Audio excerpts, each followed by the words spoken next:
اللهم صل على سيدنا محمد وعلى آل سيدنا محمد كما صليت على إبراهيم وعلى آل إبراهيم في العالمين إنك حميد مجيد. قال الله تبارك وتعالى في كلامه المجيد: أعوذ بالله من الشيطان الرجيم. بسم الله الرحمن الرحيم. فلعلك باخع نفسك على آثارهم إن لم يؤمنوا بهذا الحديث أسفا إنا جعلنا ما على الأرض زينة لها لنبلوهم أيهم أحسن عملا وإنا لجاعلون ما عليها صعيدا جرزا. اللہ تبارک و تعالی نے کلام مقدس کی ان آیات مبارکہ میں سرکار دو عالم صلی اللہ علیہ وسلم کو خطاب فرمایا ہے، لیکن کثیر آیات مبارکہ میں بظاہر خطاب حضور پاک کو ہوتا ہے، لیکن تعلیم جو ہے وہ عام ہوتی ہے قیامت تک تمام امت مسلمہ کے لیے. آپ نے جیسے پڑھا ہے سابقہ آیات میں، اور سورۃ الکہف کے شان نزول میں کہ کفار قریش نے کچھ سوالات پوچھے، حضور صلی اللہ علیہ وسلم نے انشاءاللہ نہ فرمایا اور فرما دیا کہ کل جواب دوں گا. اللہ تبارک و تعالیٰ کی حکمت تھی کہ اس میں باقاعدہ تنبیہ ہو جائے، تعذیب ہو جائے کہ کوئی بات کبھی انسان نہ کرے جب تک کہ استثناء نہ کرے کہ ماشاء اللہ انشاءاللہ اللہ چاہے گا تو ہوگا. اور 15 دن کے بعد اللہ نے سورۃ الکہف پوری کی پوری کامل سورۃ الکہف نازل ہو گئی.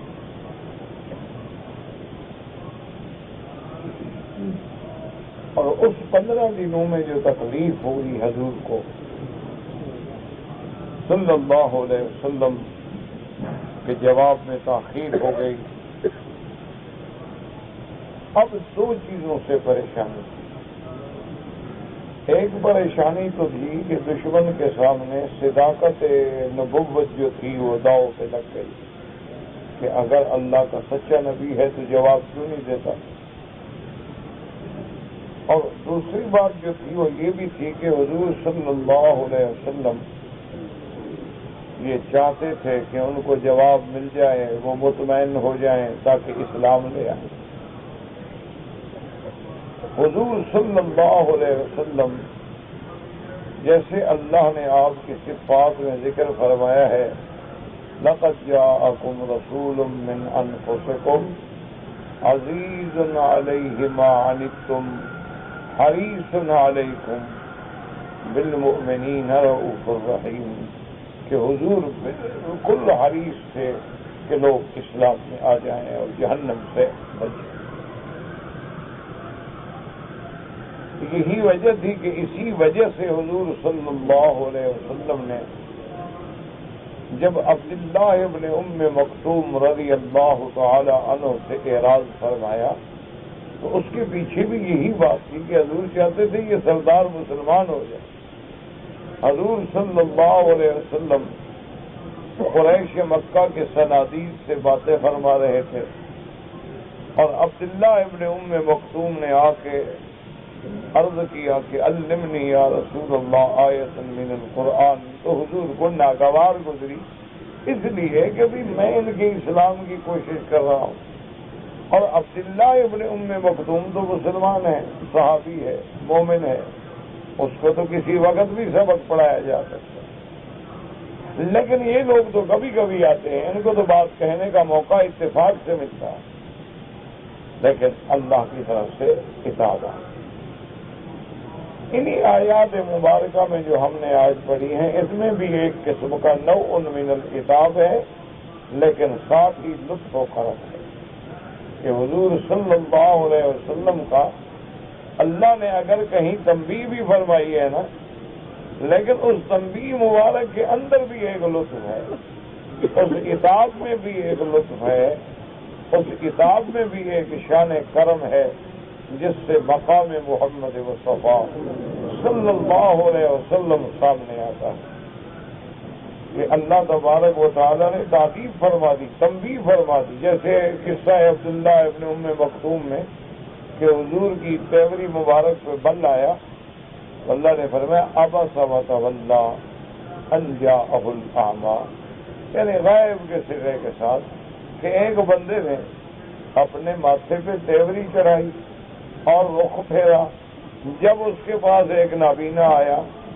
یعنی غائب کا صیغہ ہے، اللہ نے خطاب کا صیغہ نہیں فرمایا کہ ابستا آپ نے کیوں تیوری چڑھائی، تو ایک یعنی کتاب بھی ہے اور لطف و کرم بھی ہے کہ سمجھایا جا رہا ہے لیکن غائب کے صیغے کے ساتھ، جیسے کبھی کبھی آدمی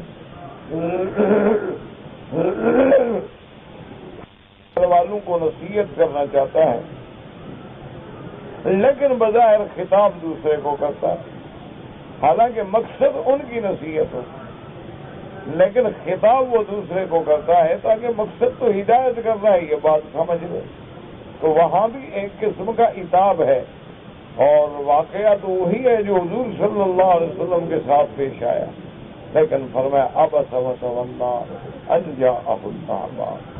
اور اس آیت مبارک میں بھی یہ آیا کہ ایک حدیث مبارک میں آتا ہے نا کہ حضور فرماتے ہیں کہ یہ 15 دن جو تھے میرے اوپر اتنے شاق گزرے کہ جب وحی میں تاخیر ہو گئی تو حضور فرماتے ہیں کہ میں اتنا حزن میں، اتنا غم میں آیا کہ کبھی کبھی تو میرا خیال آتا تھا کہ پہاڑ کی چوٹی سے چھلانگ لگا کہ دشمن سامنے کھڑا ہے اور میں جواب نہیں دے سکتا، اور پھر ان کے جو اسلام کی امید بندی تھی وہ بھی ختم ہو گئی، تو حضور گویا کہ اپنی جان ختم کرنے پر درپے ہیں، تو اللہ تبارک و تعالیٰ نے ان آیات میں فرمایا کہ میرا محبوب اگر کوئی ایمان نہ لائے تو آپ اپنی جان ہلاک کر دیں، اگر تاخیر ہو گئی ہے تو میری حکمت ہے، میں نے جب چاہا جواب دیا، اگر یہ لوگ ایمان نہ لے آئے تو آپ ان کے پیچھے کیوں اپنی جان ہلاک کرتے ہیں؟ آپ کی ذمہ داری ہے دعوت کا پہنچا دینا،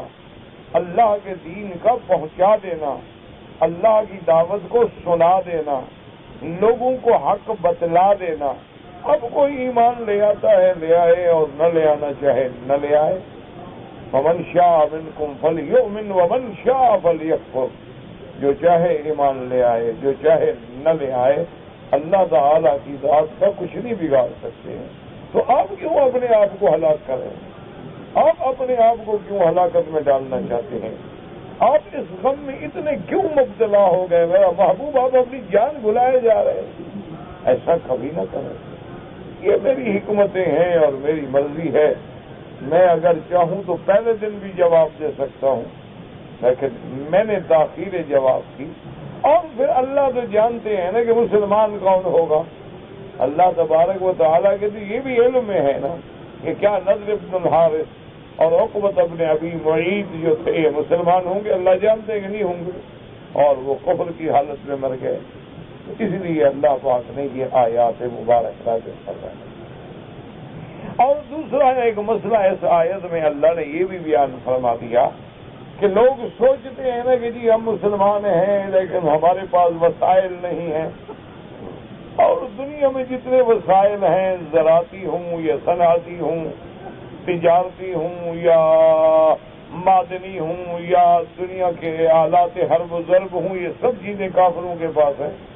اللہ نے فرمایا میرا محبوب اس پہ بھی آپ غم نہ کریں، یہ دنیا اور دنیا کی زینت، یہ دنیا کی رونق، یہ دنیا کا میلہ ہم نے امتحان کے لیے بنایا ہے۔ ہم تو یہ دیکھنا چاہتے ہیں کہ اس دنیا کی لذتوں میں کون کھو جاتا ہے اور ان کی لذتوں کو چھوڑ کے میرا راستہ کون اپناتا ہے۔ بس اسی امتحان کے لیے ہم نے دنیا اور اس کی زینت پیدا کر دی ہے کہ یہ ایک دنیا ہے، امتحان ہے کہ ہم اس میں امتحان لیتے ہیں کہ مخلصین کون ہیں، صادقین کون ہیں اور منافقین کون ہیں۔ وہ کون لوگ ہیں جو اس دنیا کو ایک نظر حقیر سے بھی نہیں دیکھتے ہیں، اور وہ کون لوگ ہیں جو اس دنیا کو حاصل کرنے میں اس کے لذات و شہوات میں اتنے کھو گئے کہ ان کو حرام و حلال کی بھی تمیز نہیں رہی، ان کو جائز و ناجائز کی بھی تمیز نہیں رہی، ان کو صدق اور کذب کی بھی تمیز نہیں رہی۔ بس روٹی تو کما کھائے کسی طور پر چھندر، صرف پیٹ لگا ہوا ہے، بس اسی کے لیے ساری دنیا میں تگ و دو ہو رہی ہے، ورنہ یہ نہیں جانتے کہ جب موت کی گھڑی آئے گی، جب اللہ کا فرشتہ پہنچے گا، جب روح قبض ہوگی، تو نہ تو قبروں میں گاڑیاں ساتھ جائیں گی، نہ محلات ساتھ جائیں گے، نہ یہ دولت دنیا گھڑیاں سونا چاندی ساتھ جائے گا، نہ کوئی بیوی بچے آل اہل اولاد دوست احباب ساتھ جائیں گے، سب چھوڑ کے قبر میں پھینک کے آ جائیں گے۔ وہاں تو صرف اعمال صالحہ ہے کہ اگر اللہ راضی ہو گیا تو اسی قبر کو روضۃ من ریاض الجنہ، جنت کے باغوں کا ایک ٹکڑا بنا دیں گے، اور اگر اللہ ناراض ہو گئے تو حفرۃ من حفر النیران، وہ جہنم کے گڑھوں میں سے ایک گڑھا بن جائے گا۔ اسی لیے لکھتے ہیں کہ حضرت عمر بن عبدالعزیز رحمت اللہ علیہ ایک دفعہ ایک جنازے پہ تشریف لائے، تو آپ نے جب وہ جنازے کے ساتھ آپ قبرستان میں بھی تشریف لے گئے، آپ کا کوئی عزیز تھا جو فوت ہوا، تو لوگ تدفین میں قبر بنانے میں رکھنے میں محنت، حضرت ایک کونے میں جا کے بیٹھ گئے۔ تھوڑی دیر کے بعد لوگوں نے دیکھا کہ بے تحاشا رو رہے ہیں، تو قریبی ساتھی قریب گئے، انہوں نے کہا حضرت کیا بات ہے؟ فرمایا قبر میرے ساتھ باتیں کر رہی تھی، تو انہوں نے کہا جی کیا باتیں ہوئی؟ انہوں نے کہا میں نے قبر سے پوچھا کہ تم کیا کرتی ہو تمہارے پاس جو مہمان آتا ہے؟ اس نے کہا سب سے پہلے تو یہ ہے کہ میں اس کے لیے اندھیری بن جاتی ہوں، اور اس کے بعد پھر میں اس کی ہڈیوں کو ایک ایک جوڑ سے الگ پھینک دیتی ہوں، پھر میں اس کے گوشت کو کھا جاتی ہوں، پھر میں ان کے چہروں کو بگاڑ دیتی ہوں، پھر میں ان کی ہڈیوں کو بھی برادہ کر کے چوس لیتی ہوں۔ تو فرمایا کہ قبر نے یہ بتلایا ہے، تو میں اسی خوف میں رو پڑا کہ یا اللہ میں نے بھی تو اسی جگہ آنا ہے، تو میرے حال پہ تو رحم فرما دو۔ اس لیے بات تو یہ ہے نا کہ جی قبر کیا ہے؟ بیت الوحشہ، وحشت کا گھر ہے۔ قبر کیا ہے؟ کیڑے مکوڑوں کا گھر ہے۔ قبر کیا ہے؟ سانپ اور بچھوؤں کا گھر ہے۔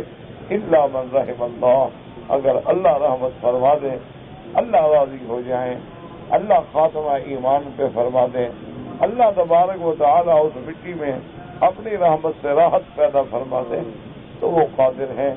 لیکن شرط یہ ہے کہ آدمی اس دنیا کے امتحان سے سرخرو ہو کے گزر جائے، اور امتحان سے کامیابی سے گزرنے کا راستہ کیا ہے؟ ایک بات یاد رکھیں کہ بھئی یہ امتحان تو بہت بڑا ہے۔ دیکھو نا کتنا بڑا امتحان ہے، آدمی جدھر نظر اٹھاؤ عورتیں عورتیں عورتیں، اب کیسے نظر بچاؤ؟ اخبار اٹھاؤ عورتیں، کوئی رسالہ پڑھنا ہو عورتیں، خبریں سننی ہوں ٹی وی پہ عورتیں، یعنی ایک فتنہ ہے جس نے چاروں طرف گھیر لیا، تو اس سے بچیں کیسے؟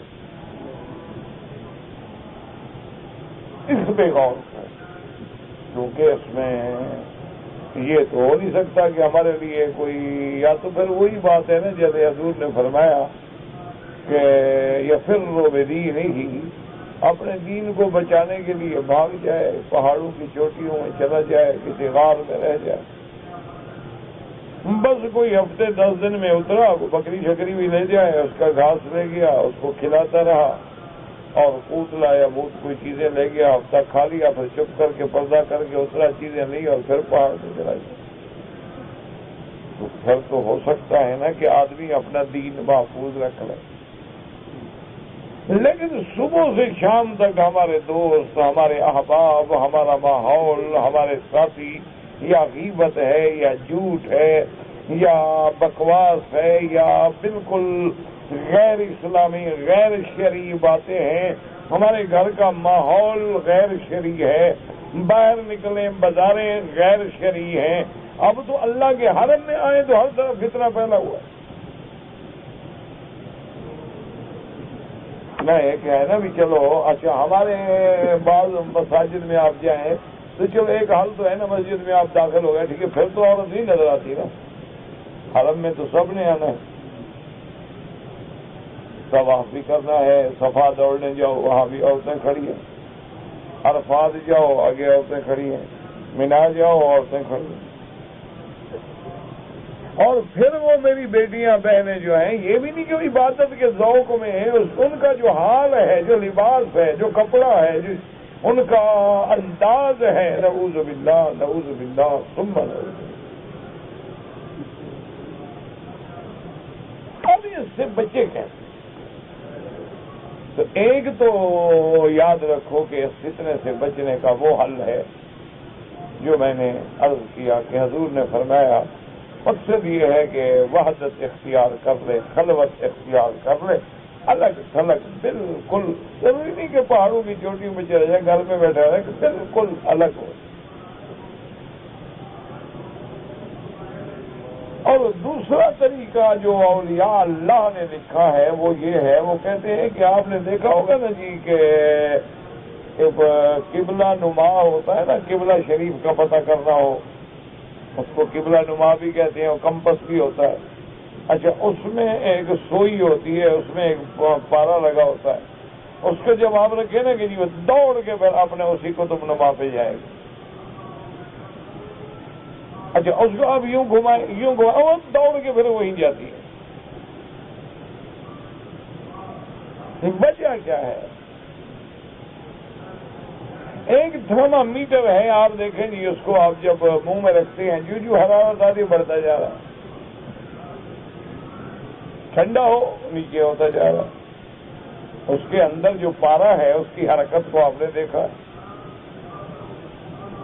اس قطب نما کی سوئی کی آپ نے گردش کو دیکھا، جدھر کو وہ اپنی جگہ پہ آ جائے گی۔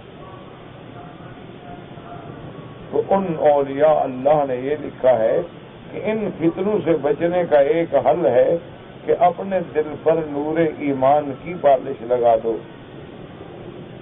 تاکہ تیرا دل جو ہے ہر حال میں بدتر ہی جڑا رہے، خلوت ہو، جلوت ہو، فتنہ ہو، حرم ہو، بازار ہو، جہاں جا رہے لیکن دل دوڑ کے سیدھا اللہ کی طرف چلا جائے۔ اسی کو اللہ نے قرآن میں فرمایا کہ الذین یذکرون اللہ قیاما الذین یذکرون اللہ قیاما وقعودا وعلی جنوبہم وَيَتَفَكَّرُونَ فِي خَلْقِ السَّمَاوَاتِ وَالْأَرْضِ۔ اللہ نے فرمایا کہ میرے جو بندے ہیں کھڑے ہیں میرا ذکر ہے، بیٹھے ہیں میرا ذکر ہے، لیٹے ہوئے ہیں میرا ذکر ہے، سیدھے سو جائیں آسمانوں پہ نظر پڑے تو میرا فکر ہے، وہ ہر حال میں ان کا دل جو ہے وہ میری طرف لگا ہوا ہے۔ تو جب دل اللہ سے جڑ جائے نا پھر کوئی فتنہ اثر نہیں کرتا،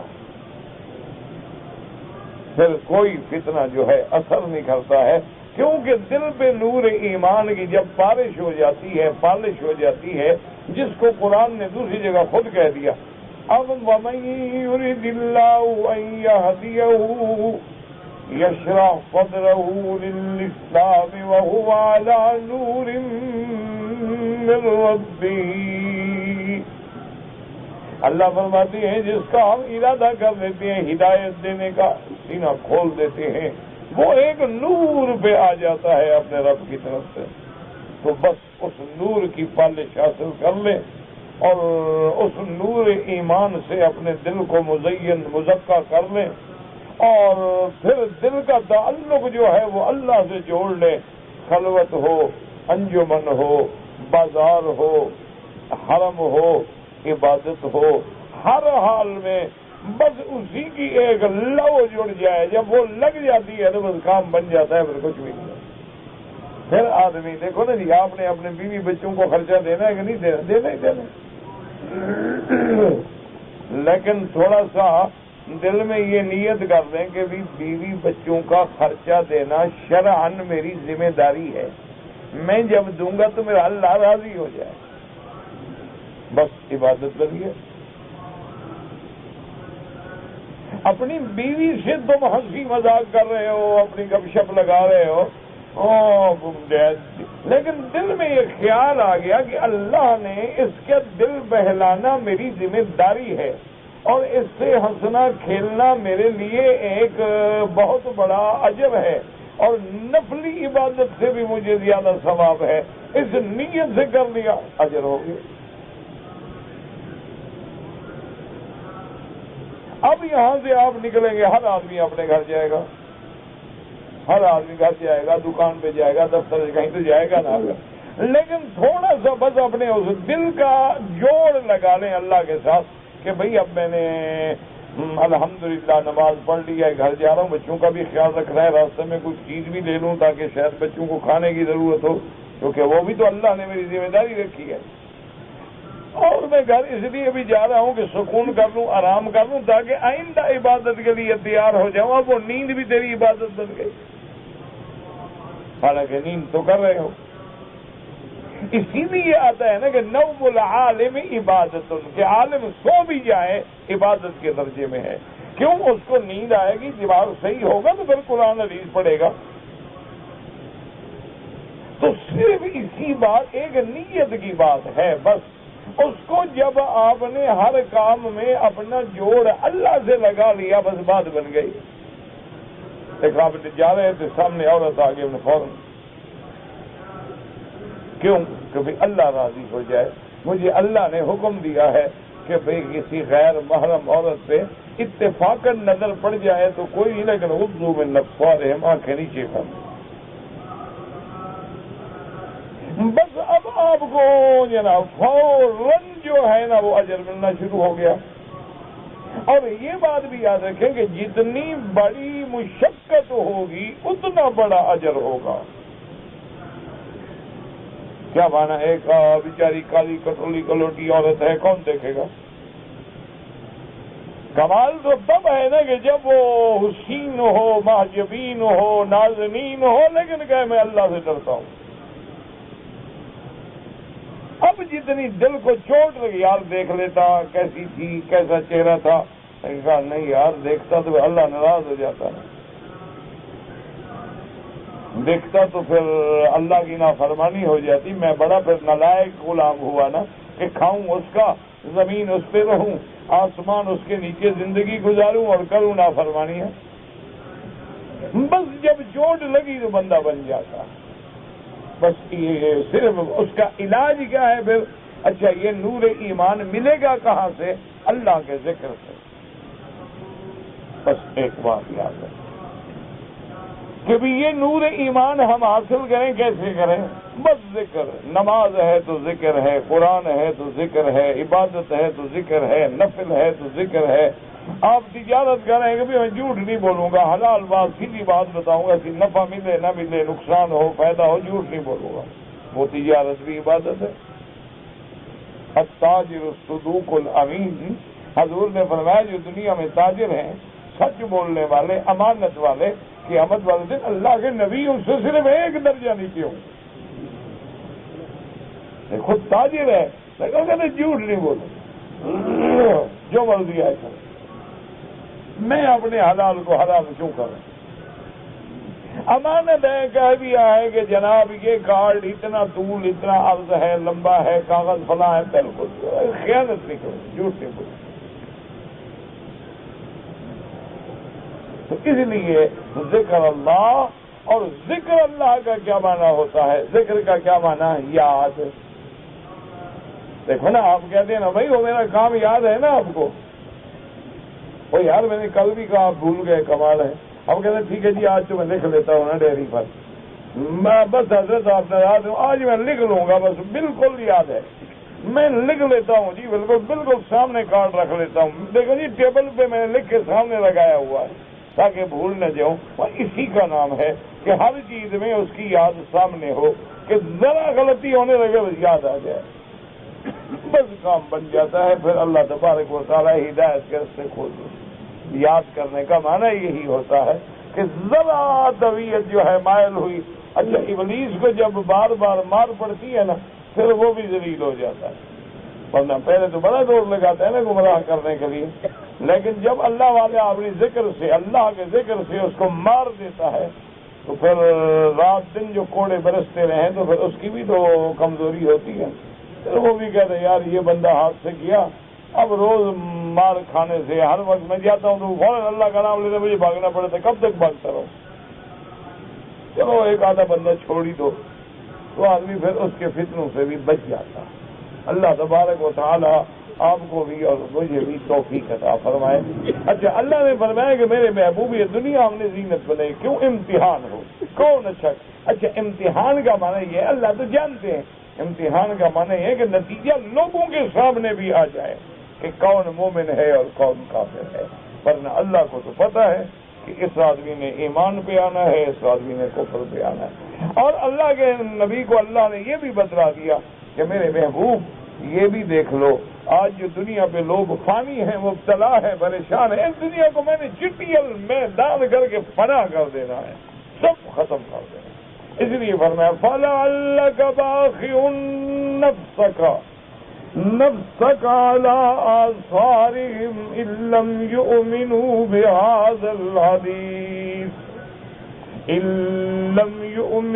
بِهَٰذَا الْحَدِيثِ أَسَفًا. اللہ نے فرمایا کہ میرا محبوب کیا آپ اپنے نفس کو ان کے پیچھے ہلاکت میں ڈالنے والے ہیں؟ اگر وہ ایمان نہ لے آئے تو آپ اس غم میں اپنے آپ کو بھلا دیں گے. باخع نفسک، اپنی جان کو بھلا دیں گے، ہلاک کر دیں گے. علی آثارہم، ان کافروں کے پیچھے. کیوں؟ ان لم یؤمنوا بہذا الحدیث اسفا، کہ وہ کیوں نہ ایمان لائے اللہ کے اس فرمان پہ. فَإِنَّا جَعَلْنَا مَا عَلَى الْأَرْضِ زِينَةً لَهَا لِنَبْلُوَهُمْ أَيُّهُمْ أَحْسَنُ عَمَلًا. اللہ نے فرمایا میرا بدری ہم نے جو کچھ زمین پہ بنایا ہے زینت ہے. کیا مانا؟ زمین ہے، آبادیاں ہیں، معدنیات ہیں، باغات ہیں، کھیتیاں ہیں، نباتات ہیں. کہیں ہم نے سونے کی کانیں رکھ دی، کہیں ہم نے پیٹرول کے چشمے جاری کر دیے، کہیں ہم نے چاندی نکال دی، کہیں ہم نے تانبا بنا دیا، کہیں ہم نے دریا بنا دیے، کہیں باغات لگا دیے. یہ ساری زینت کیوں ہے؟ لِنَبْلُوَهُمْ أَيُّهُمْ أَحْسَنُ عَمَلًا، تاکہ ہم ان کا امتحان لیں کہ کون ان میں کامیاب ہوتا ہے، اچھے کام کرتا ہے. وَإِنَّا لَجَائِلُونَ مَا عَلَيْهَا صَعِيدًا جُرُزًا. اللہ نے فرمایا میرا بدوی آپ ان کو یہ بھی بتلا دیں گے یہ جو دنیا میں رونق ہے، آبادی ہے، ایک وقت آئے گا ہم اس کو چٹیل میدان بنا دیں گے، کچھ بھی نہیں ہوگا. اللہ ترى فيها عوجا ولا امتا، پھر ہم یہ پہاڑوں کو اڑا دیں گے، ہم ان درختوں کو تباہ و برباد کر دیں گے. اس لیے اللہ تبارک و تعالیٰ نے فرمایا جب یہ فنا ہونے والی چیز ہے تو اس کے لیے کیوں بندہ اپنے آپ کو ہلاک کر ڈالے. قال المؤلف المفسر رحمہ اللہ تعالی ادام النفع بعلومه وعلومكم في الدارين آمين. ایران قال يقول تعالى مصليا لرسوله صلوات الله وسلامه عليه في حضره على المشركين ترجم الإيمان وبعدهم كما قال تعالى. اللہ پاک نے ان آیات میں حضور کی تسلی فرمائی کہ میرا محبوب آپ اپنے آپ کو غم میں نہ گھلائیں، آپ اپنے آپ کو غم میں نہ ڈالیں اگر یہ کافر اسلام نہیں لے آتے. کیونکہ حضور کا دل محزون ہوتا تھا، حضور کو غم ہوتا تھا کہ کاش یہ مسلمان ہو جاتے، کاش یہ اسلام لے آتے، کاش یہ جہنم سے بچ جاتے. اس لیے حضور فرماتے ہیں کہ مثلی و مثلکم آپ نے فرمایا کہ اے میرے لوگ امت، میری مثال اور تم لوگوں کی مثال ایسی ہے کہ جیسے کوئی بندہ دوڑ دوڑ کے جہنم میں گرے اور میں پکڑ پکڑ کے کھینچنا چاہتا ہوں، میں چاہتا ہوں میری امت کا ہر بندہ جہنم سے بچ جائے، لیکن تم دوڑ دوڑ کے اپنے آپ کو جہنم میں ڈالتے ہو۔ اس لیے حضور پاک کو ہم فرمایا فلا تذهب نفسك عليهم حسرات، میرا محبوب اس غم میں اپنے نفس کو ہلاکت میں نہ ڈالیں۔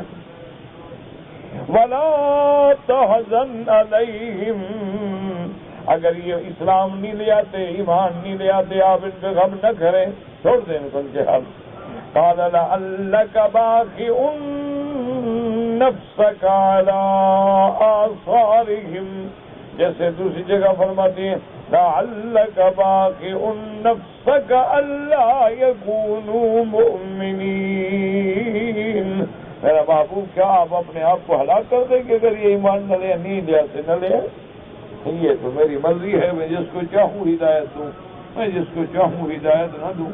ایمان لے آئے ان کا بھلا ہے، ایمان نہ لے آئے ان کی اپنی ہلاکت ہے، کسی اور کو کیا نقصان ہے۔ جو بندہ ایمان لاتا ہے اپنے بھلے کے لیے لاتا ہے۔ آپ نماز پڑھتے ہیں تو مجھ پہ احسان نہیں کرتے، آپ اپنی عاقبت سنوارتے ہیں، آپ اپنے لیے جنت کا گھر بناتے ہیں۔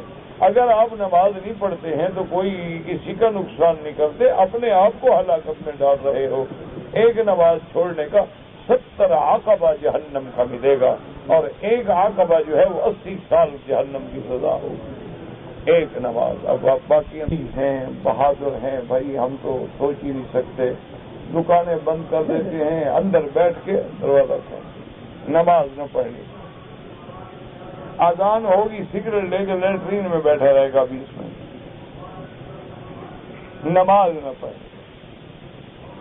اذان ہوگی فوراً گھر چلا جائے گا تاکہ کوئی دیکھے نہ کبھی نماز نہیں پڑھی، نماز نہ پڑھی۔ جب نماز ختم ہو جائے گی حضرت آ جائے، وہ سمجھتا ہے دیکھو میں کیسے چلاک ہوں، کیسے دھوکہ دیا، نماز نہیں پڑھی، پتہ نہیں لگا۔ تو اللہ کو تیرا ہر چیز کا پتہ ہے، کس کو دھوکہ دے رہے ہو، کس سے چھپ رہے ہو، جس کے آگے تیرے دل کا بھید بھی چھپا ہوا نہیں، اس سے چھپ رہے ہو۔ تم تو اپنے آپ کو ہلاکت میں ڈال رہے ہو، بربادی میں ڈال رہے ہو۔ دیکھو نا آدمی بیٹھے بیٹھے کسی کو نظر گھما کے دیکھتا ہے کسی عورت کو، بڑے اللہ فرماتا ہے یا علم خواہ، تیری آنکھوں کی خیانت کا بھی مجھے پتا ہے، اور دل میں جو بیٹھے بیٹھے سوچ رہے ہیں مجھے تو اس کا بھی پتا ہے، وما تخفی الصدور۔ اس لیے اللہ پاک نے فرمایا میرے محبوب آپ ان کو غم نہ کر۔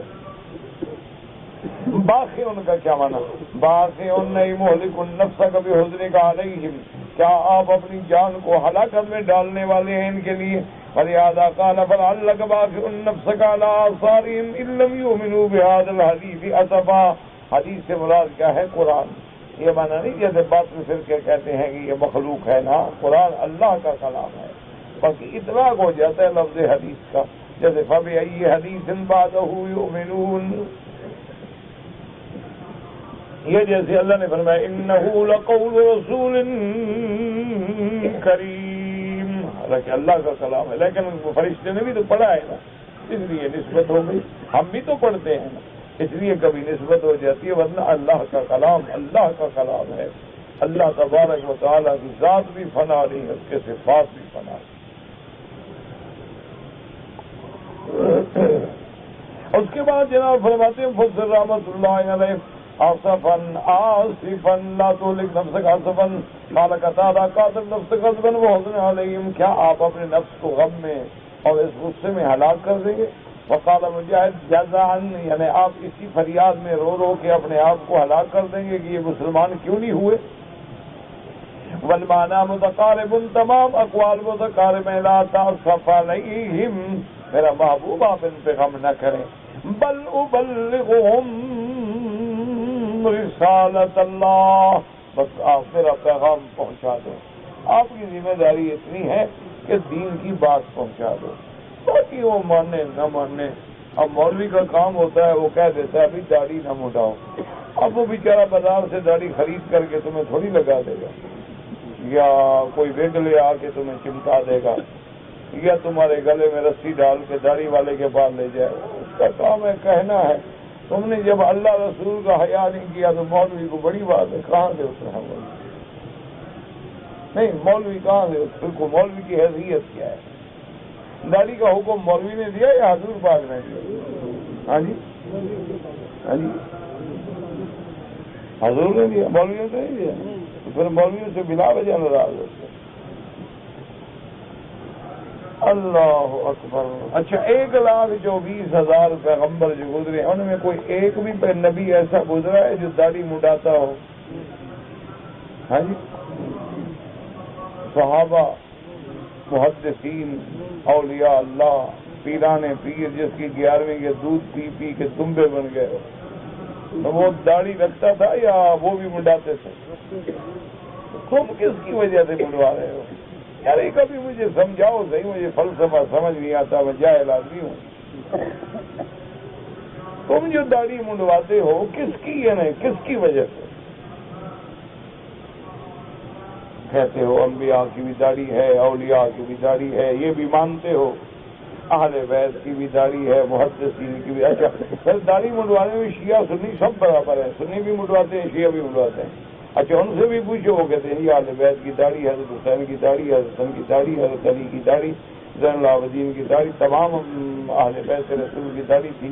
تو بھائی آخر تم پھر کیوں منڈوا رہے ہو؟ وجہ کیا ہے؟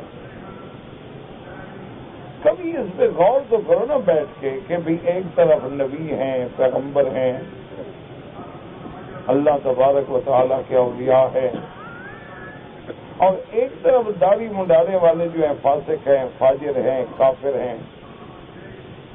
تو قیامت میں ایک فیصلہ ہے، اللہ فرماتا ہے کہ جو جس جنس کا ہوگا میں ان کے ساتھ کھڑا کروں گا. تو پھر ہم کہاں کھڑے ہوں گے؟ سوچ اور مولوی کی بات نہ مانے، مولوی بیچارے کیا ہے. تم کہو مولوی صاحب فکر نہ کرو، ہم نے نبی کا حیا نہیں کیا، تم کہاں سے آئے؟ ہم نے حیا کرنا ہوتا تو حضور کا نہ کرتے تھے. ہم تو روزے میں جھوم جھوم کے سلام پڑھتے ہیں، دادا اس طرح پھروا کے تازہ شیو کر کے بالکل کریم شیو، مجالے کے بال نظر آئے، ٹائی کھینچ کے دیکھتے ہیں بیچارے. کوئی 18 دفعہ اس طرح رگڑتا ہے نہیں، یعنی آگ نکلنی شروع ہو جاتی ہے بندے کی جلد سے، تاکہ بال اگر اندر بھی کہیں ہے نا وہ بھی کھینچ. اور پھر حضور کے سامنے کہا صلاۃ و سلام علیکہ. وہ حیا کرو، اتنی بہادر تو نہ بنو، اتنی ضرورت تو نہ کرو کہیں میرے اللہ کا غضب جوش میں نہ آ جائے کہ میرے نبی کی مخالفت کر کے پھر آ گئے ہو. اور دور رہو پھر. ٹھیک ہے قرآن شریف کو ماشاءاللہ چومے گے. سبحان اللہ فرماتے کو حیا کر، داڑھی منڈا کے لگا رہے ہو تاکہ قیامت میں گواہی دے.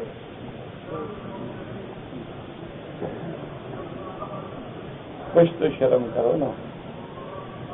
مولوی کا شرم نہ کرو. مولوی کیا ہے؟ مولوی تو تمہارا خادم ہے.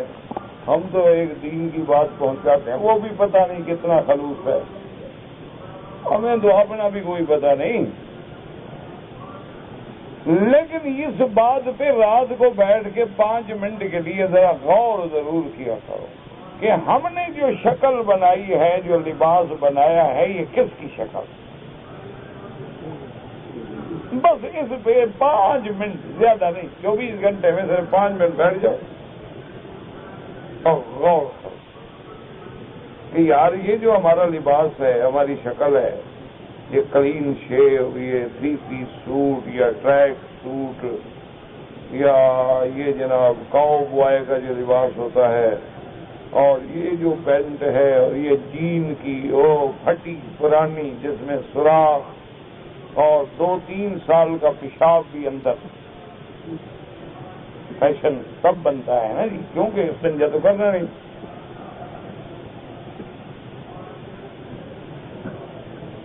تو یہ کس کی شکل بنا رہے ہیں ہم؟ اچھا داڑھی چٹ مونچھیں، اور پھر مونچھوں کے مختلف فیشن ہیں، کوئی تلوار مار کا ہے، کوئی بندوق مار کا ہے، کوئی توپ مار کا ہے، کوئی بلی مار کا ہے، کوئی شیر مار کا ہے۔ یہ کس کی شکل ہے؟ بس 5 منٹ رات کو محاسبہ کر لیا کرو اپنا، مولوی شولویوں کی بات چھوڑو، 5 منٹ کے لیے، بس 5 منٹ گھڑی پہ دیکھ کے 5 منٹ غور کر کے بیٹھ جاؤ کہ یار یہ میں نے جو شکل بنائی ہے، اور یہ میری بیوی کا جو لباس ہے، یہ اس کی نائٹی ہے، اور یہ اس کا باریک کپڑے ہیں، یہ اس کا جناب گلو بند ہے، یہ کمر بند ہے، اور یہ جناب اس کا بالکل ذکر سے ہر راستہ بند ہے۔ یہ کیا ہے؟ ذرا حساب کر لے۔ یہ میں جیلی کھاتا ہوں، بڑی خوبصورت ہے، لیکن اس میں یہ جیلی میں پتہ نہیں وہ خنزیر کی ہڈیوں کا مادہ تو نہیں؟ اللہ اکبر۔ میں جناب یہ پیزا کھاتا ہوں، اس میں جو پنیر لگاتے ہیں، جو چیز لگاتے ہیں، جو تیل ڈالتے ہیں، یہ اٹالین پراٹھے جو ہیں، یہ کبھی غور کیا ہے کہ کہاں سے یہ چیز آیا؟ یہ جبن کہاں سے آیا ہے؟ تیل کہاں سے آیا ہے؟ یہ آٹا کہاں سے آیا ہے؟ میدا کہاں سے آیا ہے؟ اس میں کیا کیا اجزاء ڈالے گئے ہیں؟ کبھی غور کیا ہے؟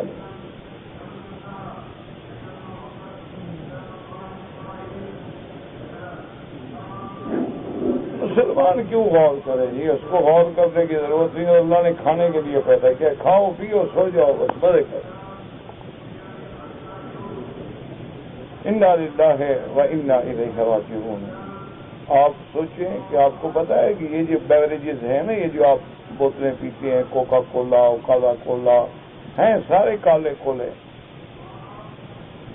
مانا شاید یہ ہمیں تو سمجھ نہیں آتا انگریزی، ہم لوگ نہیں، ہم تو کولا سمجھتے ہیں نا، وہ جو آگ والا کولا ہوتا ہے، جلنے کے بعد لکڑی کولا بن جاتی ہے، یہ وہی کولے ہیں۔ یہ جو ہے نا جناب، یہ صرف بیوریج جو ہیں، یہ ارب ہا ڈالر یہودیوں کو دیتے ہیں، اور آپ خرید کے ان کی مدد کرتے ہیں۔ باقی تمہاری مرضی ہے، تمہیں مسلمانوں والا پانی تو پسند ہی نہیں نا۔ اب کسی آدمی کو سکنجی بھی بنا دو اور لیمو ڈال کے، وہ خیر یاد دیکھا وہ یہ ملا ہے نا، ان کی تو ہر چیز پرانی ہے، پرانے خیالات کے ملا لوگ ہیں۔ لوگ چاند پہ پہنچ گئے، یہ ہمیں لسی پہ لے جا رہے ہیں، لیکن ملا بھی غریب کیا کریں، ہمارا تو کعبہ بھی پرانا 1000 سال کا ہے، نہیں بنا ہے کیا؟ نبی بھی پرانا 1425 سال گزر گئے، قرآن بھی پرانا اترے ہوئے 1425 سال ہو گئے، ہم مولوی تو پھر ادھر ہی جائیں گے نا، اور اللہ ہمیں ادھر ہی لے جائے۔ تمہاری مرضی ادھر جاؤ، تمہیں ہم نہیں پکڑتے۔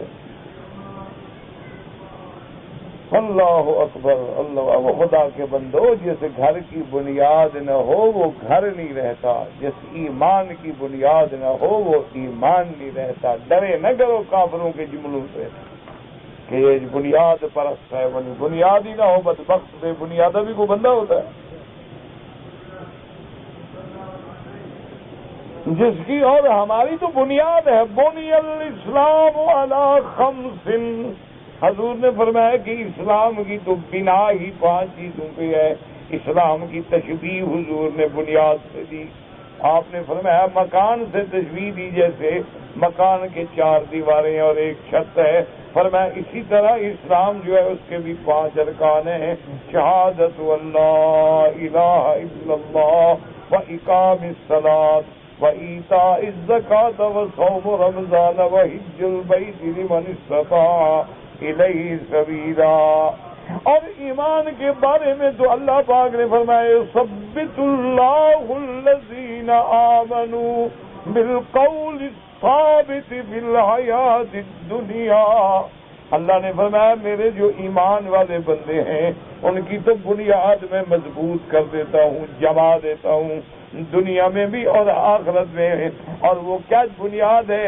شہادت اللہ الہ الا اللہ محمد الرسول اللہ. اسی طرح اللہ فرماتے ہیں مثل کلمۃ طیبۃ کشجرۃ طیبۃ. اللہ نے فرمایا کہ کلمہ شہادت کی مثال ایسی ہے جیسے ایک درخت ہوتا ہے اور اس کی جڑیں جو ہے زمین میں بنیاد پکڑ چکی ہیں. فرمایا اس کی زمین میں جڑیں ہیں اور شاخیں آسمان کی طرف جا رہی ہیں. تو مسلمان کا کلمہ جو ہے اس کی جڑ ہے، بنیاد ہے. اگر بنیاد نہیں ہوگی تو بے بنیاد تو کبھی مسلمان نہیں ہو سکتا. تم ڈرتے ہو بنیاد پرست.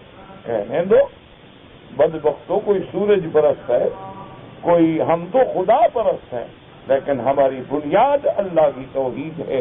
اللہ تبارک و تعالیٰ کا شہادت کلمہ ہے. اس لیے اللہ پاک نے بالکل قرآن پاک میں واضح فرمایا کہ اصلها ثابت، کہ اس کے کلمے کا اصل جو ہے وہ ثابت. وَفَرُوحَا فِي السَّمَاءِ، اور اس کی شاخیں جو ہے وہ آسمانوں کی طرف جا رہی ہیں. تو جس درخت کی جڑیں مضبوط نہیں ہوگی وہ تو کھڑا بھی نہیں ہوگا، گر جائے گا. تو اس کی شاخیں کیسے آسمان پہ جائیں گی؟ اور اسی لیے اب دیکھیں کافر ہے ولید بن المغیرہ. جب حضور سے قرآن سنا، کافروں کو جا کے بتایا کہ انہوں نے پوچھا کیا سنا؟ کہتا ہے واللہ ان لہ لحلاوۃ وعلیہ تلاوۃ وان اعلاہ مثمر. کہنے لگا میں نے جو کلام سنا ہے وہ کلام ایسا ہے جس کا اصل ہے، بنیاد ہے، زمین میں جمع ہوا ہے، جس پہ رونق ہے، جس پہ حلاوت ہے، تراوت ہے، اور جس پہ ثمر ہے. مجھے تو معلوم ہوتا ہے باقی یہ اللہ کا کلام ہے. خدا کے بندے کافروں سے نہ ڈرا کرو. کافروں نے کہہ دیا یہ ہو جاؤ گے، وہ ہو جاؤ گے، فلاں ہو جاؤ گے. کچھ نہیں، ان کی تو بنیاد ہی نہیں ہے، نہ دنیا میں بنیاد ہے نہ آخرت میں. خسرت دنیا والآخرہ، ان کی تو دنیا بھی برباد، آخرت بھی برباد.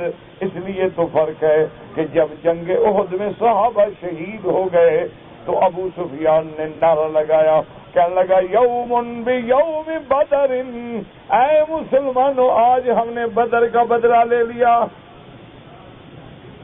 تم نے ہمارے 70 مارے تھے، ہم نے بھی 70 مار دیے. حضرت عمر جوش میں آ گئے، کھڑے ہو گئے، فرمایا کیا کہہ رہے ہو؟ لیسوا سواء، تمہارا ہمارا کوئی مقابلہ نہیں. قتلانا فی الجنت وقتلاکم فی النار، ہمارے جو 70 شہید ہوئے وہ جنت میں گئے، تمہارے جہنم میں گئے. کیا مقابلہ کرتے ہو؟ کس بات کا مقابلہ کر رہے ہو؟ مومن شہید ہو جائے تو کامیاب، بچ جائے تو کامیاب، زخمی ہو تو کامیاب. مومن تو کبھی خسارے میں ہو نہیں سکتا. اس لیے ہمیشہ یاد رکھیں، جم کے رہیں، یہ دنیا فتنہ ہے. بس اپنے دل کی لو جو ہے وہ اللہ سے لگا لو، اور اس کا حل کیا ہے؟ اللہ والوں کی صحبت اختیار کرو. کپڑا لینا ہو تو کپڑے کے دکان پہ جاؤ گے، لوہا لینا ہو تو لوہار کے پاس جاؤ گے. اللہ ڈھونڈنا ہے تو اللہ والوں کے پاس جائیں، لیکن دیکھ لیں کہ وہ اللہ والا کتاب و سنت کا متبع ہو. اس کے علاوہ بچنا آج کل مشکل ہو. اللہ اکبر.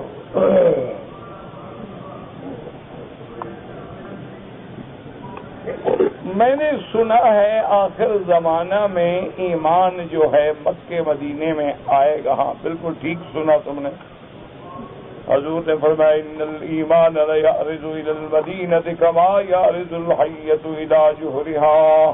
حضور پاک نے فرمایا کہ ایمان لوٹ پھر کے مکے مدینے میں آ جائے گا جیسے سانپ پھرتے گرتے اپنے بل میں آ جاتا ہے، کہ جہاں سے چلا تھا پھر وہیں آ جائے گا. کیا مانا؟ یعنی باہر جو ہے فتنے پھیل جائیں گے لیکن یہاں اللہ پھر بھی حفاظت رکھیں گے. کہتا جی کہ اگر آدمی حمام میں بیٹھا ہے وہاں خدا کا نام لینا جائز نہیں ہے. اسی لیے حکم ہے نا کہ جو دعا پڑھنی ہے وہ لیٹرین میں جانے سے پہلے پڑھو، اللہم انی اعوذ بک من الخبث والخبائث. اگر بھول جائے تو پھر دل میں پڑھو، زبان سے نہ پڑھو. صاف حدیثوں میں موجود ہے. کہتے ہیں جی کہ آج کل مثلاً حمام ہیں، ان میں کموڈ بھی ہے، وضو کے کرنے کی جگہ بھی ہے، تو بھائی اب آپ نے فلش کھینچ دیا، صاف ہو گیا، بس اب وہاں کیا گندگی ہے؟ اب وہ ایک کمرہ ہے، اب تو اس میں کوئی گندگی نہیں، آپ وضو دوسری جگہ کر رہے ہیں، کوئی مسئلہ نہیں، کچھ بھی نہیں۔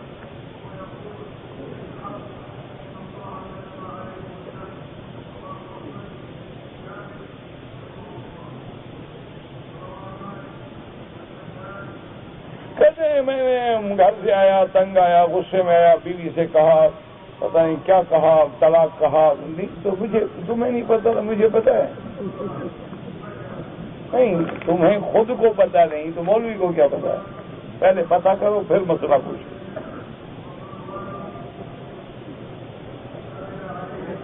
کہتے ہیں جی کہ ایک آدمی کی بیوی نے گناہ کیا، گناہ کرنے کے بعد اس نے توبہ کر لیا تو شوہر اس کو گھر میں رکھ سکتا ہے؟ شوہر نے کتنے گناہ کیے؟ صرف فرق یہ ہے تمہارے گناہوں کا پتہ نہیں، بیوی کے گناہ پکڑا گیا، ورنہ کم تو تم نے بھی نہیں کیے۔ تم گناہ نہ کرتے، بیوی کبھی گناہ نہ کرتی، یہ ہمارے گناہوں کی سزا ہوتی ہے۔ شیشے کے سامنے جو آئے گا وہی نظر آئے گا نا، شیشے کے سامنے جب آپ کھڑے ہوں گے تو آپ ہی نظر آئیں گے نا۔ بہرحال توبہ کر لی ہے تو اچھی بات ہے، گزارا کر سکتے ہو کرو، اچھی بات، شریعت میں کوئی منع نہیں۔ آپ نے وضو نہیں کیا، آپ نے سر پر مہندی رکھا، سر پر مہندی اگر اوپر تہ جمع ہوا ہے پھر مسح نہیں کر سکتے، اگر دھو دیا مہندی کا رنگ ہے پھر مسح کر سکتے ہو، لیکن مہندی اوپر جمایا ہوا ہے پھر نہیں کر سکتے۔ کمرے کے اندر زندہ مچھلی پالتے ہیں، کمرے میں تو مچھلی نہیں پالتے، ہاؤس میں پالتے ہیں، کمرے میں مچھلی کہاں؟ بھائی خشکی پہ مچھلی زندہ رہتی ہے، جائز ہے، کوئی منع نہیں۔ ایک امام صاحب نے فرض نماز میں سجدہ تلاوت نہیں کیا، کوئی حرج نہیں، نماز ہو جائے۔ سجدہ تلاوت اگر امام نے نہ کیا ہو نماز ادا ہو جاتی ہے، ویسے بہرحال 4 سجدے نہیں ہیں، 14 سجدے ہیں، تو اگر نہیں کیا بعد میں کر دو، نماز ہو جاتی ہے، کوئی مسئلہ نہیں۔ میری امی کو کچھ سال پہلے بجلی لگی، بے ہوش ہو گئی، تو خواب دیکھا، بے ہوش ہو گئی، کا کیا خواب؟ نیند تو نہیں تھی نا، اچھا خواب ہے، کلمہ پڑھا، ٹھیک ہے، اچھی بات ہے۔ کہتے ہیں جی کہ میں کافی سالوں سے قرآن یاد کر رہا ہوں، گناہ بھی میں نے چھوڑ دیے ہیں لیکن قرآن یاد نہیں ہوتا، آپ کے ذمہ محنت ہے، یاد ہونا نہ ہونا یہ اللہ کی مرضی ہے، والذین جاہدوا فینا، آپ کوشش کرتے رہیں بس، باقی اللہ پہ چھوڑ دیں، اللہ چاہیں گے تمہیں یاد ہو جائے گا۔ ضروری میرا بیٹا نہیں ہوتا کہ ہر آدمی حافظ بن جائے، ہر آدمی عالم بن جائے، یہ ضروری نہیں ہوتا۔ جیسے ہر آدمی انجینئر نہیں بنتا، ڈاکٹر نہیں بنتا، اسی طرح ہر بندہ بھی حافظ قرآن نہیں بنتا، کسی کا دماغ کمزور ہے، کسی کا قوی ہے، کسی کا حافظہ مضبوط ہے، کسی کا حافظہ بالکل نہیں ہوتا، لیکن آپ نے شروع کیا، اب چھوڑو نہیں، لگے رہو، بس لگے رہو، باقی کام بھی کرتے رہو، باقی علم بھی پڑھتے رہو، اور قرآن کو بھی چھوڑو نہیں۔